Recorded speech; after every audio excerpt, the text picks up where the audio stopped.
One part 1 में हमने nationalism in Europe के बारे में पढ़ा था, जिसमें कि हमने फ्रेडरिक सूरियो के ड्रीम के बारे में भी देखा था। अब इस पार्ट में हम फ्रेंच रिवॉल्यूशन के बारे में पढ़ने वाले हैं। ये फ्रेंच रिवॉल्यूशन के बारे में हम क्लास 9th में भी पढ़ चुके हैं, जो कि 1789 में हुआ था। जब फ्रेंच रिवॉल्यूशन होता है तो पूरे यूरोप में मूवमेंट्स होने शुरू हो जाते हैं, क्योंकि जो फ्रेंच है वो भी यूरोप की ही कंट्री है, राइट। तो जो फ्रेंच रिवॉल्यूशन हमने 1789 में हुआ था, हमने ये क्लास 9 में पढ़ लिया है। इसी का कुछ प्रीव्यू हम इस क्लास में भी पढ़ने वाले हैं। जैसे कि जो फ्रेंच रिवॉल्यूशन हुआ था, उसी से हमें आइडिया ऑफ नेशन मिला है। Idea of nation is all about nationalism. तो नेशनलिज्म क्या होता है, ये हमने पार्ट 1 में देख लिया था। अब इस पार्ट में हम देखने वाले हैं कि कैसे फ्रेंच रिवॉल्यूशन की वजह से हमारे जो उस समय के लोग थे, उनके दिमाग में आइडिया ऑफ नेशन जगा। उन्हें ऐसा क्यों लगा कि हमें अपनी कंट्रीज फॉर्म करनी चाहिए, ये सब उन्हें फ्रेंच रिवॉल्यूशन से पता चला। क्योंकि जब फ्रेंच रिवॉल्यूशन हुआ था तब ओथ्स वर टेकन, यानी कि शपथ ली गई थी। न्यू नेशनल एंथम वर कंपोज्ड, लोगों ने नए नए राष्ट्रगान बनाना शुरू कर दिए थे। ये सब ये इसलिए कर रहे थे क्योंकि उनमें देशभक्ति की भावना जग सके। फिर internal custom duties and dues were abolished. उस समय जो टैक्सेस होते थे, जो कर होते थे, वो बहुत ज्यादा हुआ करते थे। इसलिए लोगों ने आपस में ही डिक्लेयर कर दिया कि अब हम कोई भी टैक्स नहीं देंगे, हमारे जो भी कर लग रहे हैं वो सब हम नहीं भरेंगे। नेक्स्ट जो है कि जो फ्लैग है, 3 कलर्स का फ्लैग चूज कर लिया गया था फ्रेंच ने अपने लिए, यानी कि राष्ट्रीय झंडा जो होता है, जो कि उस कंट्री को रिप्रेजेंट करता है। तो फ्रेंच के लोगों ने जो पहले रॉयल स्टैंडर्ड करके जो फ्लैग था उसको हटा के अपना एक अलग फ्लैग बना लिया। सो ऐसी कुछ सारी चीजें हुई, जैसे कि मोनार्क से लोगों ने पावर छीन के खुद उसको अपने हाथ में ले लिया। क्योंकि 1789 का ये जो रिवॉल्यूशन है, फ्रेंच रिवॉल्यूशन, इसी की वजह से यूरोप में बहुत सारे मूवमेंट्स हुए और इसी की वजह से नेशनलिज्म इन यूरोप हुआ।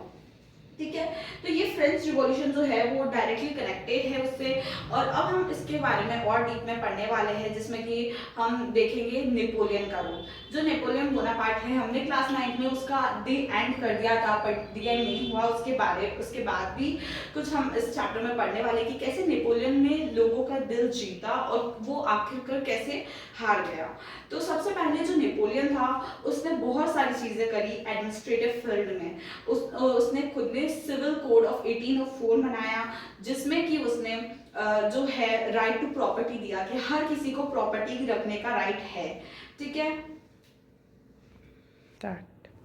देन हमने पढ़ा था इक्वलिटी बिफोर लॉ। तो जो इक्वलिटी बिफोर लॉ है, मतलब कि हर इंसान को इक्वल कंसीडर करा जाएगा कानून की नजरों में, जो कि हमें इंडिया में भी देखने को मिलता है। नेक्स्ट है remove privileges based on birth, यानी कि पहले क्या हुआ करता था कि जो राजा का बेटा होगा उसको बहुत सारे प्रिविलेजेस होंगे। जो फर्स्ट स्टेट हुआ करता था, सेकंड स्टेट हुआ करता था, उनको पहले से प्रिविलेजेस मिलते थे।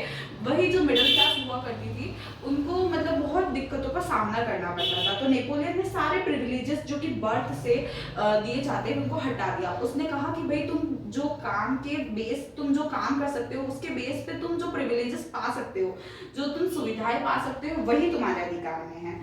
नेक्स्ट जो सारी चीजें थी, ये सब नेपोलियन के प्रोज में थी। नेपोलियन को इसकी वजह से राज करने को मिला था, बट कुछ समय बाद उससे लोग बहुत नाराज होने लग गए थे। वो इसलिए हुए थे क्योंकि उस टाइम उसने बहुत ज्यादा टैक्सेशन कर दिया था, बढ़ा दिया था, कर बहुत ज्यादा वो हर चीज पे लगाने लग गया था।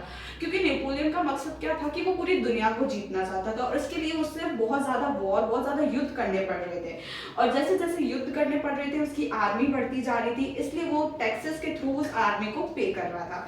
तो लोग जो है टैक्स दे के परेशान हो गए थे, क्योंकि रोज नए वो वॉर छेड़ देता था अपने मकसद को पूरा करने के लिए, दुनिया को जीतने के लिए। नेक्स्ट उसने बताया सेंसरशिप लगा दी थी उसने कहा था कि कोई भी मेरे बारे में बुरा नहीं छाप सकता। सेंसरशिप का मतलब होता है कि हर वो न्यूज़पेपर, हर वो बुक, हर वो अखबार पे वो अपना कंट्रोल रखने लग गया था कि अगर उसके बारे में कुछ भी खिलाफ मिले, इसलिए उनकी जो प्रेसेस थी उसको उसने बंद करवा दी थी, क्योंकि उसको उसके खिलाफ गलत मिलता था। यानी नेपोलियन के खिलाफ गलत छापने वाले की प्रेसेस को रुकवा दिया जाता था। नेक्स्ट जो है पॉलिटिकल फ्रीडम को स्नीज कर लिया जाता था। उस टाइम जो इम्पोर्ट हुआ करता था, एक्सपोर्ट हुआ करता था, उस सबको उसने बंद करवा दिया था। और साथ ही जो नेपोलियन था, उसने डेमोक्रेसी को भी पूरा नष्ट कर दिया था, उसको पूरा हटा दिया था। वो खुद एक ऑटोक्रेटिक रूल था, यानी वो खुद एक राजा था, वो खुद एक तानाशाह था। बस उसने एडमिनिस्ट्रेटिव फील्ड, यानी कि उसने ऐसा करा कि उसने सारी जगह की जो करेंसी हुआ करती थी उस टाइम, वो सब उसने एक करवा दी थी कि हर जगह 1 रुपया का मतलब 1 रुपया ही होगा। ठीक है, तो ये सारी चीजें हमने नेपोलियन के बारे में पढ़ी थी, जो कि हमारी एनसीईआरटी में दे रखी है। एंड या इसके पार्ट 3 के लिए बने रहिएगा। Thank you for this lecture. Bye.